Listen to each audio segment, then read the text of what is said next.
ওই আমার বড় ছেলে মারা গেছে, দেনার জলে গরু তুলেছিল, দেনার জলে পয়জন খেয়েছে।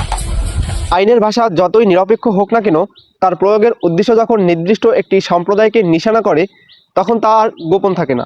পশ্চিমবঙ্গে কোরবানির মৌসুমে গোরক্ষা এবং গোমাতা রক্ষার নামে যে তৎপরতা দেখা যাচ্ছে, তার আসল উদ্দেশ্য হলো মুসলিম সম্প্রদায়কে কোরবানি দেওয়া থেকে বিরত রাখা। উৎসবের আগে আগে এই ধরনের কড়াকড়ি কোনো কাকতালীয় বিষয় নয়, বরং এটি একটি পরিকল্পিত মনস্তাত্ত্বিক ধর্মীয় চাপ।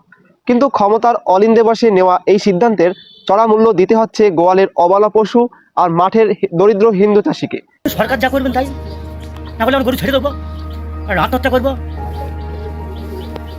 পশ্চিমবঙ্গের বর্তমান প্রশাসনিক পরিস্থিতি এবং আইনের নতুন ব্যাখ্যাগুলোর দিকে তাকালে এটি স্পষ্ট যে মুসলিমদের ধর্মীয় আচার পালনে বাধা সৃষ্টি করাই এর প্রধান লক্ষ্য। 1950 সালের বেঙ্গল অ্যানিমাল স্লটার কন্ট্রোল অ্যাক্টের অধীনে সুস্থ ও কম বয়সী পশু জবাইয়ের উপর যে নিষেধাজ্ঞা জারি করা হয়েছে, তা মূলত কোরবানির বাজারকে পঙ্গু করার একটি আইনি হাতিয়ার। যেহেতু ধর্মীয় নিয়ম অনুযায়ী কোরবানির পশু সুস্থ ও নিখুঁত হওয়া বাধ্যতামূলক, তাই আইনের এই নতুন মারপ্যাচে সুস্থ পশুর ফিটনেস সার্টিফিকেট পাওয়া অসম্ভব করে তোলা হয়েছে। এর সাথে যুক্ত হয়েছে খোলা জায়গায় জবাইয়ের উপর কঠোর নিষেধাজ্ঞা এবং সাথে রয়েছে কঠোর শাস্তির ভয়। ফলে আইনি পথে কোরবানির প্রক্রিয়াকে প্রায় অসম্ভব করে তোলার চেষ্টা চলছে। কাগজে কলমে এটিকে পশু হত্যার নিধন বলা হলেও মাঠ পর্যায়ে এটি আসলে এক ধরনের সামাজিক ও ধর্মীয় নিষেধাজ্ঞা।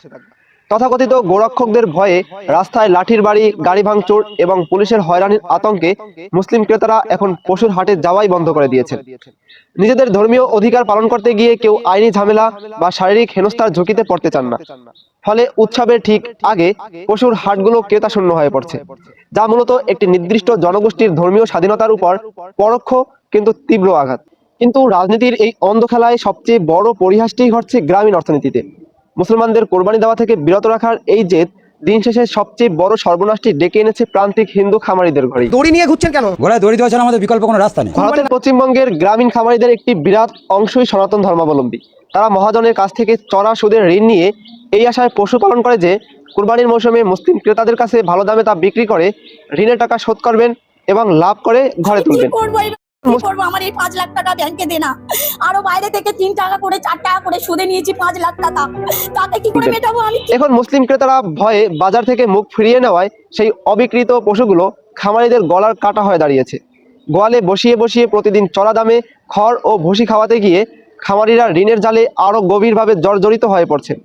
অর্থাৎ এক পক্ষকে ধর্মীয়ভাবে আঘাত করতে গিয়ে অন্য পক্ষকে অর্থনৈতিকভাবে দেউলিয়া করে দেওয়া হচ্ছে। সোশ্যাল মিডিয়া বা সামাজিক যোগাযোগ মাধ্যমে মুসলিমদের গরু কোরবানি দিতে না পারার বিষয়টিকে একদল মানুষ গোমাতা রক্ষার বিরাট বিজয় হিসাবে উদযাপন করছে। তখন তারা নিজেদের অজান্তেই নিজেদের অর্থনীতির পায়ে কুড়াল মারছে। সাম্প্রদায়িকতা সবসময় এভাবেই কাজ করে, তার চোখ অন্ধ থাকে। ধর্মীয় মেরুকরণ এবং ভোট ব্যাংকের এই নোংরা খেলায় শেষ পর্যন্ত কোনো ধর্মের সাধারণ মানুষেরই ভালো হয় না। এক পক্ষ হারিয়েছে তাদের ধর্মীয় উৎসবের আনন্দ, আর অন্য পক্ষ হারাচ্ছে তাদের বেঁচে থাকার একমাত্র সম্বল। পশ্চিমবঙ্গের এই বাস্তব চিত্র প্রমাণ করে যে ঘৃণা ও রাজনীতি দিন শেষে পুরো সমাজকেই ধ্বংসের মুখে ঠেলে দেয়।